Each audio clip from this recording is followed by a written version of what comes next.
Hey, everybody, welcome back to the City Rev Life podcast. So good to have you with us. I'm here with Pastor Robey. I'm here with Angelica today. We just finished Do Hard Things Part 6. We talked a little bit about our fall push coming up, and we had some questions for you. We had some thoughts that were stirred up during our time together, and we have the opportunity here at the office to sit down with you after a sermon and talk to you.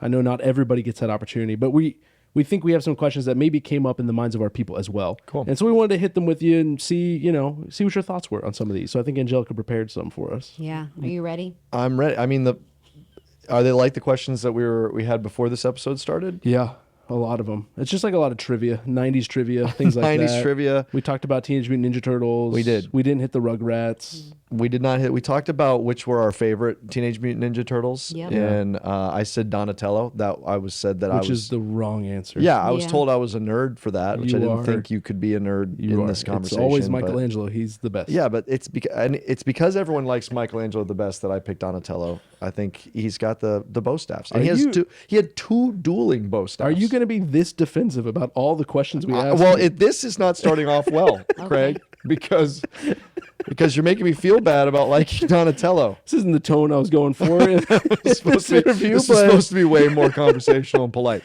All right. Anyway, sorry, everyone. We started off on a rough footing on Ninja Turtles, and is there a way we can ask them to send us their Ninja Turtle desire? Can they put that in you could do that for our Instagram page, right? Yeah. If there's a specific question that you had, add a comment to our Instagram page. Or let us know your favorite Ninja Turtle. Actually, that's what I was thinking. Actually, that's what he wants. He just wants to know people's favorite Ninja Turtles. You could put, or Looney Tune character. That's also a thing. I'm just trying to bring us back to Is why there we're doing anyone this out podcast. there who also likes Donatello the best? That's all I want to know. Okay. It's gonna be crickets on Instagram. It is. We could start off though. Inquiring minds want to know. Yes. Who's your favorite Looney Tune character? Looney Tune? Yeah. Oh, well, that's Yosemite Sam. Yosemite Sam for sure. Right. That massive mustache. Yeah, he's fun. He's always firing He guns is. off. He's pretty fiery. He's very fiery. The next mustache style that you're gonna Yeah, go with? I'm working on that. What is it called? Takes a November, long time. No Shave November? Yeah, I'll have to start you guys can send your comments about that. November on 2030. Our Instagram page But anyway. too. I was more of a Road Runner, Wile E. Coyote. I like those. The Those haircut? were fun. Those were good. No, just that show. That was a good one. That was a good one. I always felt like, Road Runner, oh, wow, he got him again. And you always just kind of felt like Wile E. Coyote, I kind of admired his determination, Like, when are you going to give up on this, man? Like, you're not... He was very determined. He was. He's never going to catch He him. overcame a lot. We could learn from him, Well, beep beep.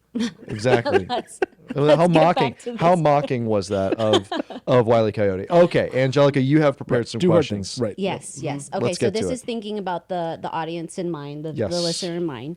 You talked about a spiritual sense or a spiritual shift in South Florida. Like, what are you seeing happen? So I think where this is coming from is really our engagement with Church United. And so that's something that all three of us have engagement in various ways. Our whole church staff does and has an opportunity to lead in various different capacities in Church United. And again, if you're not sure what Church United is, it is a movement of churches, a network of churches all across South Florida. So Dade, Broward, Palm Beach, Southwest Florida as well. There's expressions of this now opening up in other parts of Florida. But there's a move happening of unity where there used to be very strong divides. And by used to, I'm not just talking like in the last 30 years, but I mean for centuries in some ways. Yeah. But between Protestant denominations. Now, there's other divides beyond that, but that's really what I'm talking about. Where it used to be like Baptist versus Presbyterian versus Methodist, and on and on and on. And that would take expression even in more modern times where pastors saw each other and churches saw each other as competition. And so one church would talk bad about this church because of the way they did it, and this church would talk bad about that church because of their doctrine. But there's just been this incredible move in the last 10 years of unity, cross-denominational lines, where churches are working together. Churches are are sharing resources. The pastors and the staffs are building relationships. They're forming brotherhood and sisterhood with one another, and which is now leading to opportunities to collaborate together. And so just seeing that move is in realizing that unity is one of those things that the Holy Spirit does. And also just knowing the history of South Florida, that's not always been the case. It's actually never been the case that it's the unity to this degree. This is a move of God. So I ask the question, what is God setting the table for if he's bringing all of this unity? Now, just add one other dimension to that that's actually beyond South Florida. We've actually come to find out that this is a work that God's doing in certain cities around the world. Okay. And so now Church United has had the opportunity, Church United South Florida has had the opportunity to start speaking to some of those same movements around the United States and around the world to learn from each other. And so whenever you see something, a similar work popping up in different places independent of one another, that to me is often a signal that this is a work that the Holy Spirit is doing. So it's very exciting. And the unity that's happening in South Florida is very, very strong. Other cities are coming to South Florida asking us about what are we doing? How do we cultivate that? We're able to influence that in other cities as well. But very exciting. And so that's one thing that's a major shift. It's a major shift in the spiritual climate of South Florida. I think there's a few others, but that's one thing that's of note that would be hard to know if you're not on a staff at a church seeing that kind of dimension. I found that compelling too, as maybe a signal from God when you localized it, right? Because when I think about like, oh, it's, and I've experienced it, right? You go to Church United, you go to these meetings or the networks that we're part of, and you're around other churches, and there's a lot more like-minded people say, hey, we're on the same team, we're doing this together, we're working together for the kingdom. And I've heard about that kind of unity before in the past in other places. But when you brought up and you localized it of like the history of South Florida, right? Like it's not that long, right? Like 150 years or whatever you said, right? And you think like, yeah, this might be the first time in the history of South Florida as a region that we're seeing that kind of unity. And so that could be a strong signal from the Lord that, okay, Lord, then maybe you are preparing something in a localized region that's never experienced this before, right? Kind of like setting the table. So I found that compelling. I like that point when you brought that up. Yeah, and I think the other thing that's local, and this is not an easy one to talk about, but it's important, is especially when you think between the years of about year 2000 and about 2015, 16, 17, there was a string of moral failures among pastors. And it was nationally, globally, but just speaking locally, it was very prominent here in South Florida. And that led us as pastors to say, okay, what's happening? Because we're obviously not well. Now, not all of us were having these issues, but it just taking kind of an ownership as a group, like, hey, what's the state of ministers and pastors and church staff in South Florida to have so much of this moral failure going on? And honestly, that is what really jump-started a lot of the Church United discussion, because there's a real brokenness in the South Florida church.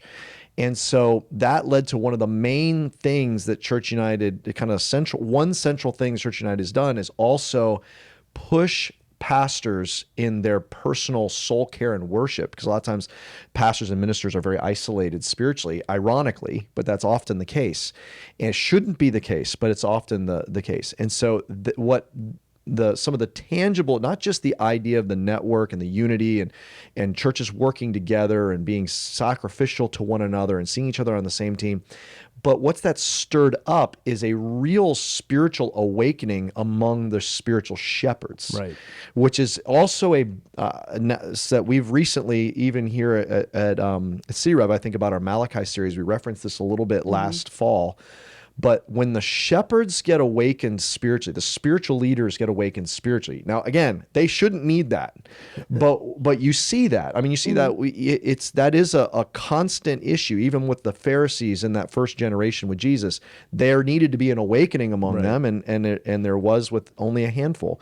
But when you see the spiritual leaders getting awakened, that's also another signal of the work of God. Right. And so that is very, very exciting. And again, that's hard to speak to if you're not a minister or pastor that's sitting across the table at a coffee shop having a really personal Right. spiritual conversation with some of these other pastors and ministers and hearing of the awakening that's very authentically happening in their lives. And so that's super exciting to me. And then the last thing I'll just add on this note, and because we could go on and on, but there does seem to be an uptick in, it's starting to trickle not just in the pastors and spiritual leaders, but in other marketplace leaders. It's happening among, there's this real beautiful unity happening among educators that are principals and head of schools in our public school system. There's a real awakening happening there. They're unifying together. You're starting to see, we're getting really good reports from First Priority and just kids packing out these Bible clubs, these exciting things happening on college campuses. There just seems to be like the beginning of the shift in the air. It's like if you've ever lived up north, we don't unfortunately get this very often in Florida, but I remember I grew up in South Florida, but I went to college up north, and in northern Indiana, it was like that first week right after Labor Day, and there was something different in the air. It was that fall crisp just suddenly there, and you just felt the shift in the season. I remember that first time you felt that when you walked out the door was very exciting, but subtle, but exciting. That's the moment I believe that we're in, is you can sense the difference in the air.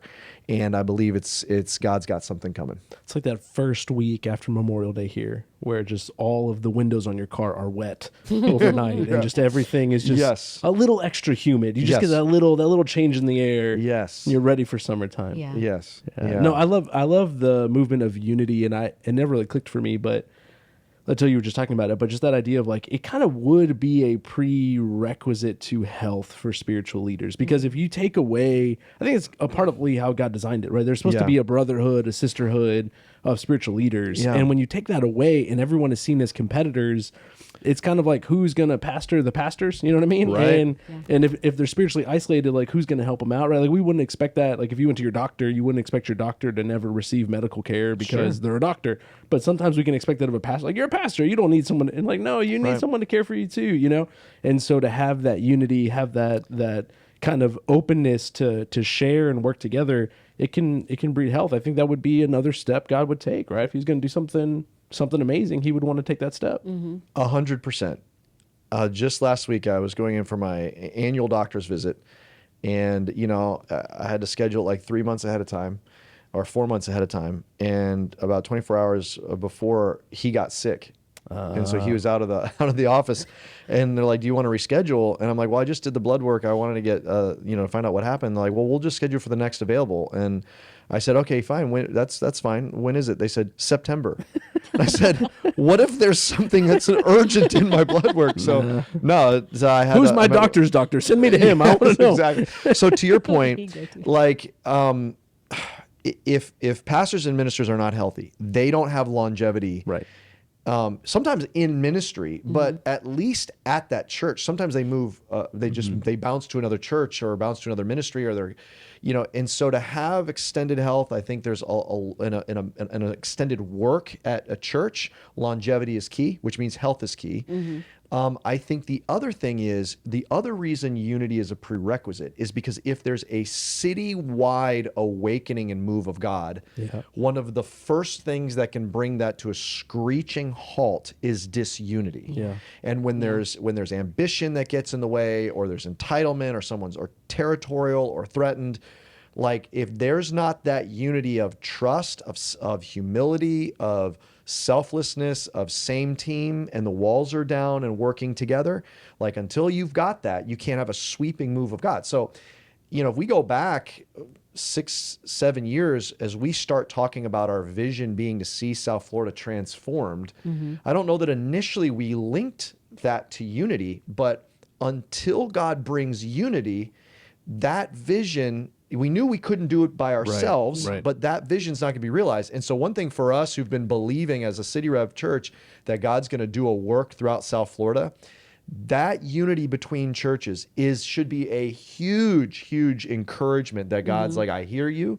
That's from me. This is the work that I'm doing. And that's how I interpret it. Yeah, I think it'd be cool. Maybe God's setting the foundation, setting the table for something. absolutely. It'd be cool. Yeah. Well, another question that I think our listener would have had or does have, you talked about giving more to God and you'll get more of God. Yes. What did you mean by that? What would that look like? So in this fall, we're going to be we're calling it a fall push, and we're going to just push into, ultimately there's going to be some practical outcomes here, but the main point of this fall is to step into this moment, so to speak. It's to step in and respond to that call. And what that ultimately, the main crux of that is a deeper sense of surrender to the Lord. Okay. So it's a holistic surrender. And the way I just think biblically that always ends up working is God asks for more than we think we can give, which is always a step of faith. He always asks for more of us. And then when we then in faith give more of us to God, then we always get more back than we surrender to God. And I'm not specifically talking about financially, although there's a piece of that's going to be important this fall. But I'm just saying in general, like when God says, submit your steps to the Lord and he will oversee your path in Proverbs. When it's like when a new business owner says, God, I give you this company. I'm starting this business. I give it to you and I'm surrendering it to you. Yeah. And if that's not just, a religious step, but that's sincere, and they just say, here, God, or it's like Hannah, when Hannah says, if you, in the Bible, if you give me a son, I'll give him back to you. And so God gives her son and she gives him back. Samuel lives at the temple. He doesn't even get to live in her home, but yet, so she gave so much, and yet look at what she gets back. She gets one of the most important, as a son, one of the most important figures in all the Old Testament, and additional kids beyond that. And so it's basically we're going to push, we're going to stretch ourselves, let God stretch us. We're going to take a posture of surrender and say, God, we're more in. And it's a sense of a consecration for the calling that he might have on our life. So we're going to do that just with real intentionality, prayer, worship, fasting, those kinds of things. And how oftentimes those things that that God calls us to that seem like such a sacrifice, and then we look back and they are a gift from him, right? Yes. And so those times where, he calls us to do something for him, right? Or to take on a role, right? I just think of like all my years in youth ministry and having to like ask someone like, will you lead these middle school boys? Yes. And they think, oh no.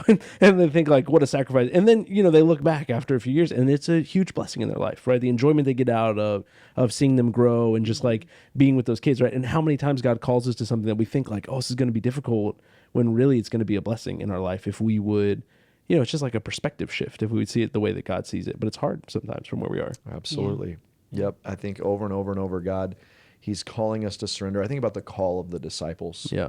He asked them to just, without saying where they were going to go, he says, follow me. And they leave everything and they follow him. Yeah. And yet they've gained everything. Or I think about the parable of the treasure in the field. What is the kingdom of God like? It's someone who finds a treasure in a field, sells everything he has to buy the field because there's a treasure there. Yeah. And we know that the idea is full surrender to God. That's not a new concept.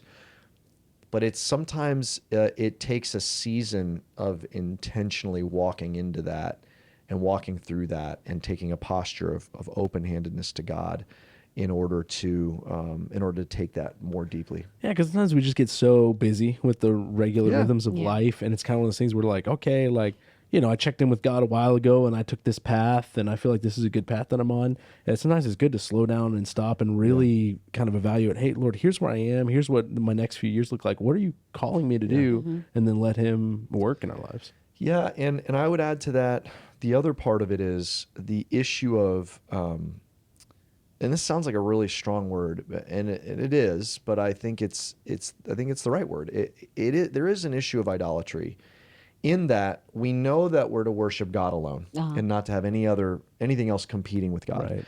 But idolatry is very contagious. It's very, very contagious, which is why when they went into the promised land, they were to be very careful, because they're going to be surrounded by idolatry. And they weren't careful enough. Like that kept creeping in every single generation.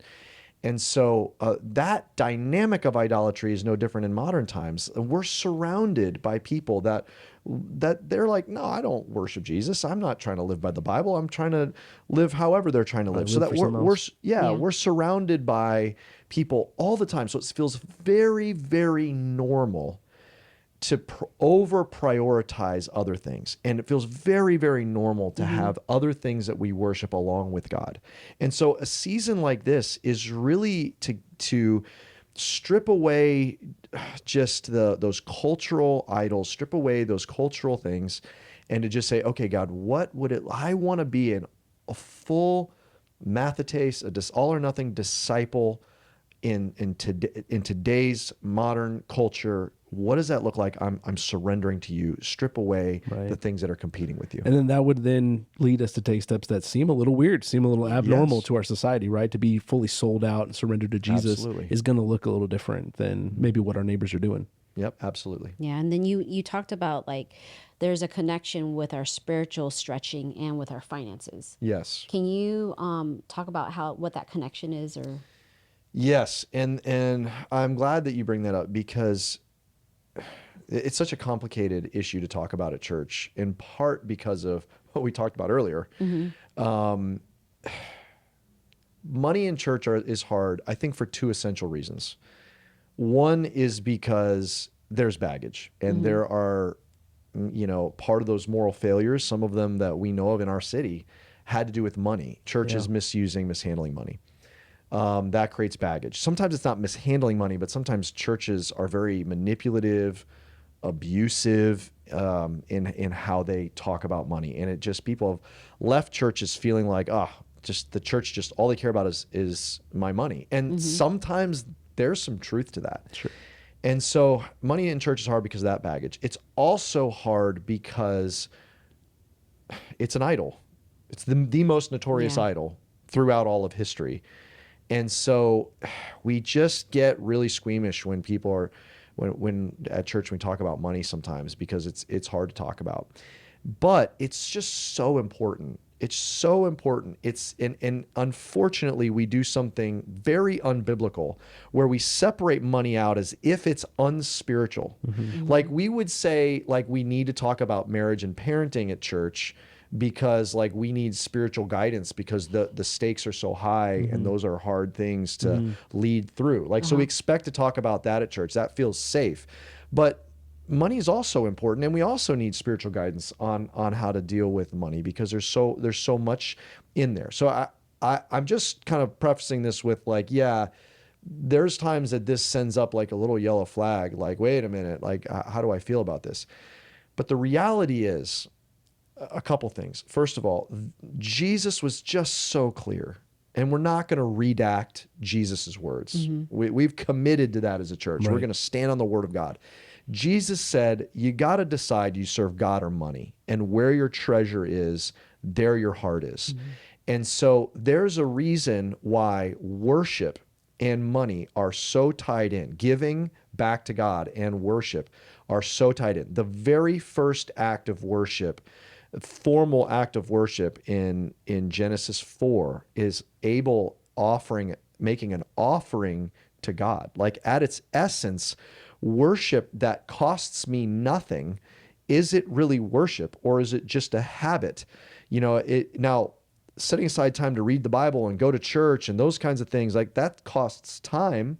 But ultimately, we want to express worship through our finances to God. It says, God, you're my provider, you're my security, you're my identity, you're my delight and my desire, you're my everything. And so God's hardwired that in. So we're always going to faithfully talk about what does the Bible say about all areas of our lives. our bodies, our sexuality, our families, our kids, our marriages, our work, our money, all of it. But especially in a moment like this, in moments where God is calling out a generation and he's pushing them farther to greater levels of surrender, you just see consistently there is a financial dimension that God pushes them to. And oftentimes that's the centerpiece. So we talked about a couple of those generations on Sunday. We talked about that generation that came out of Egypt to Mount Sinai. Yeah. There was a moment where they gave generously to build the tabernacle, to have a place of worship.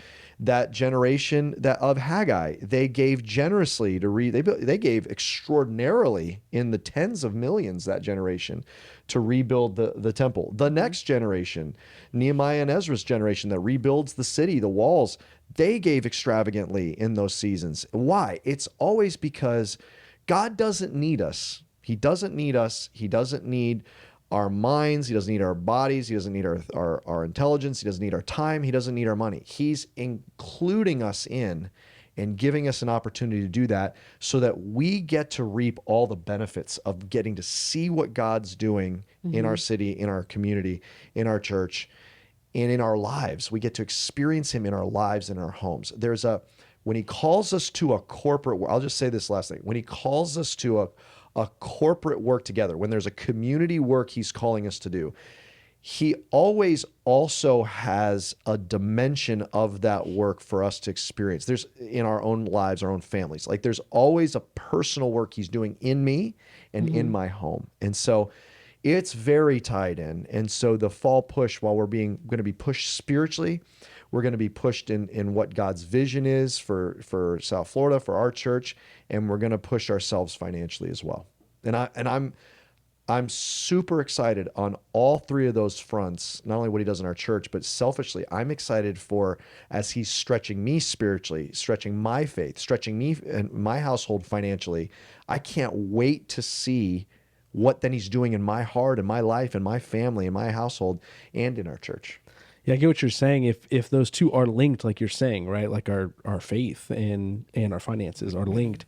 I think all of us, myself included, would say, like, yeah, I want more faith. I want to see God at work more. I want to experience more of what God is doing, and I want all those things. And then it's like, well, if there's a financial requirement, it's like, wow, like you kind of get a little shifty about it, But if those two are linked, then that could be part of the process of what God is doing to, like you said, include us. And then on the other side of that, we could be seeing the work that he's doing. It could be building up our faith, right? And the more our faith is built up, right, the more we start to have that change of perspective where we're thinking about God's kingdom and the eternal kingdom. Yeah. And that's where like all those parables start to really make sense, right? Of the treasure hidden in the field. So I'll go enjoy, I'll sell all I have to buy that field because it's worth more than what I have. Right. And then we start to think of our heavenly kingdom that way rather than our earthly kingdom.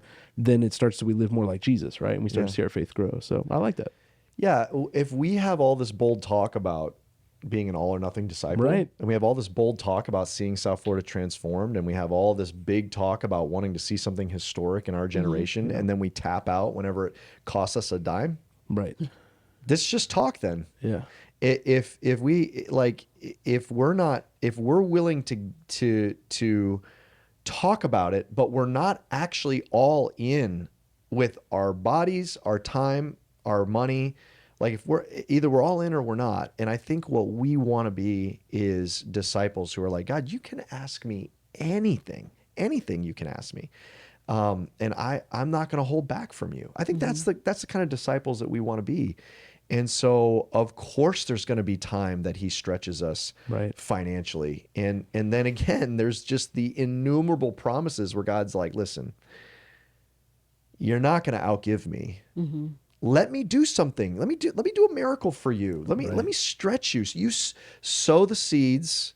This is just in the Bible, cover to cover.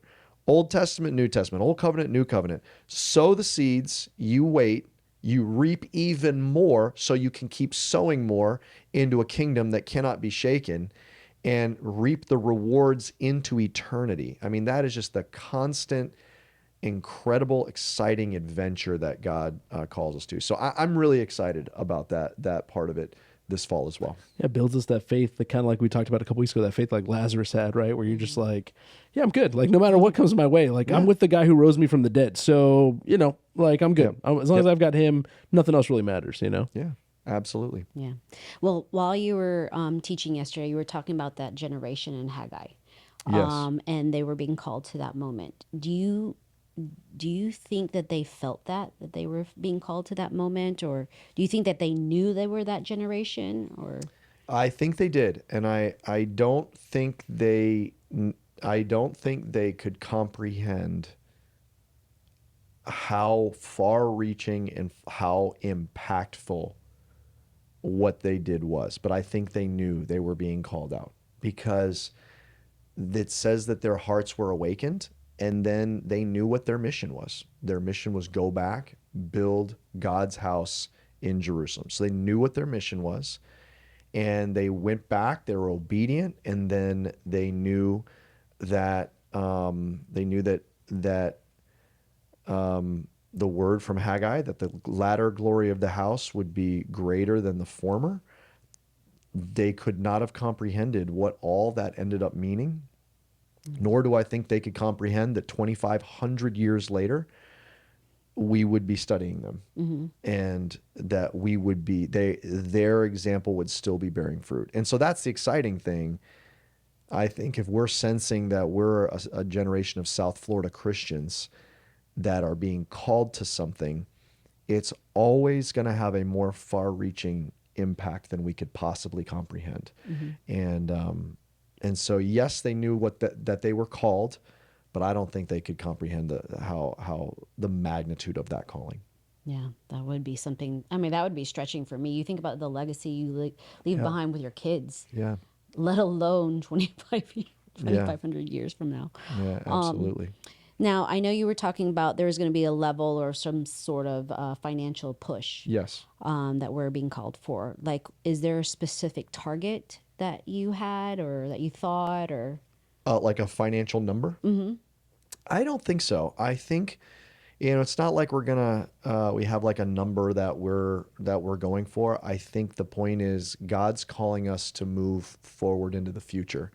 And what that number is for my family, for your family, for anyone's family, that is something to surrender to the Lord and seek the Lord about. And so I think we're going into this without like, hey, here's a target that we've got to hit. I don't think that's really the heart of this.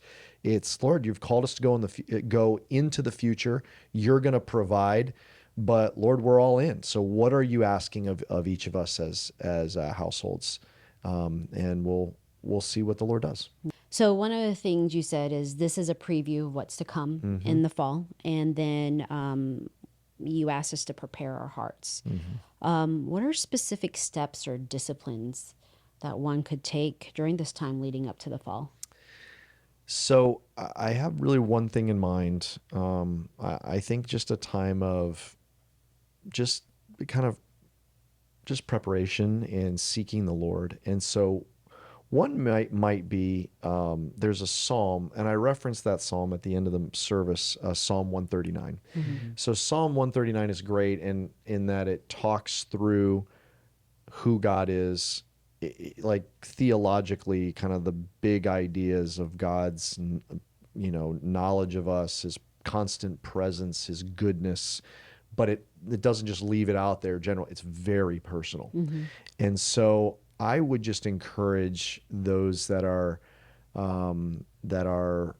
wanting to be really intentional to prepare is to maybe take some time and just read through that chapter, study it, maybe memorize it. It's an incredible psalm to memorize, but it ends with this very much search my heart, Lord, and just ask the Holy Spirit to begin preparing for the fall for, we just lost the blanket there.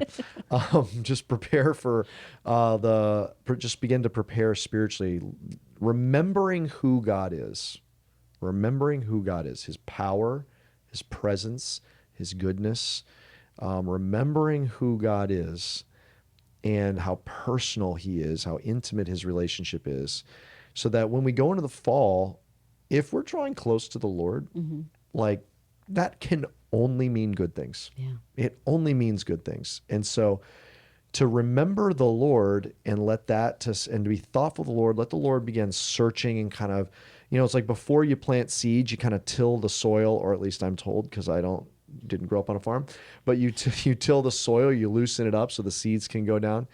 And I guess that's really what I hope that this summer serves as for all of us, just privately, but also together, to just begin stirring up the soil. Okay, Lord, we're going into this season. Prepare me, Lord. Search me now. What do I need to start seeing? What do you want to start dealing with me about? What do I need to know about you? Like, what do I need to remember about your power, your goodness in my life? And I think just that kind of spiritual preparation will posture these next steps together in the right framework. Okay. It's almost like carving out time and space for the Lord to work on your heart. Yes. So it doesn't even have to be, in my mind, like very specific or complicated prayers. It's almost just like giving the Lord my attention, of saying, Lord, here's my life, and what are you calling of me, and what are you doing in my life, and how can I follow you more, and just letting the Lord bring to mind and bring to heart what he's doing. I think that'd be pretty cool. That's great. There's a great quote from a desert father that I won't bother you with, but it's about that, as Father Moses once said back. Oh no, you don't want to. Okay, I want it. You want to hear the desert father quote. Oh, you want to hear my story from the desert father? Yes. A man traveled a long way to go see Father Moses, who lived out in the desert somewhere. And he was this renowned father, and they asked Father Moses. Not Moses of the Bible. Not the Moses of the Bible. He was much later. He was a hermit. He lived out, he had a community out there, but he lived out in a monastery. What years are we talking here? Oh, man. I'm thinking, you're probably thinking like 300s or 400s, if I had to go back. Can't remember off the top of my head. And they go out to seek his wisdom, and they want to go deeper and know more of the Lord. And so they go to him, and they say, Father Moses, what do I do to know more of the Lord? And he says, go sit in your cell, and the Lord will teach you all you need. That was his teaching. Go sit in a room by yourself, and the Lord will teach you all you need. Oh, wow. So just go get alone with the Lord. I feel like that landed as much as I thought it was going to land. You asked me to share that story, and I'm just telling you that's the story. I'm not. Maybe the look on my face is just awe at the profound beauty of that story. Thanks, maybe you're just man. misinterpreting my face. Yeah. I can always count on Craig for a good church history story. Yeah. I appreciate that, man. That's good. Yeah, so you're yes, welcome. so go get alone in your cell. Go to your cell. So you said cell. just- Like, where are they? I think by cell he means like a room in general, Oh, any okay. kind of room. The monks would call it their cell. It would just be like a stone carved bed or something, in the middle of the desert. That's how they lived. They lived hard. If you were a monk, you'd understand. Yeah. Okay.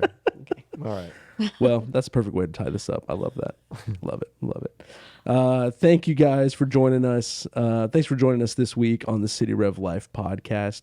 We hope you found this beneficial. Maybe there's somebody that you could share it with. Maybe somebody who had questions, who's looking forward to what we're doing in the fall.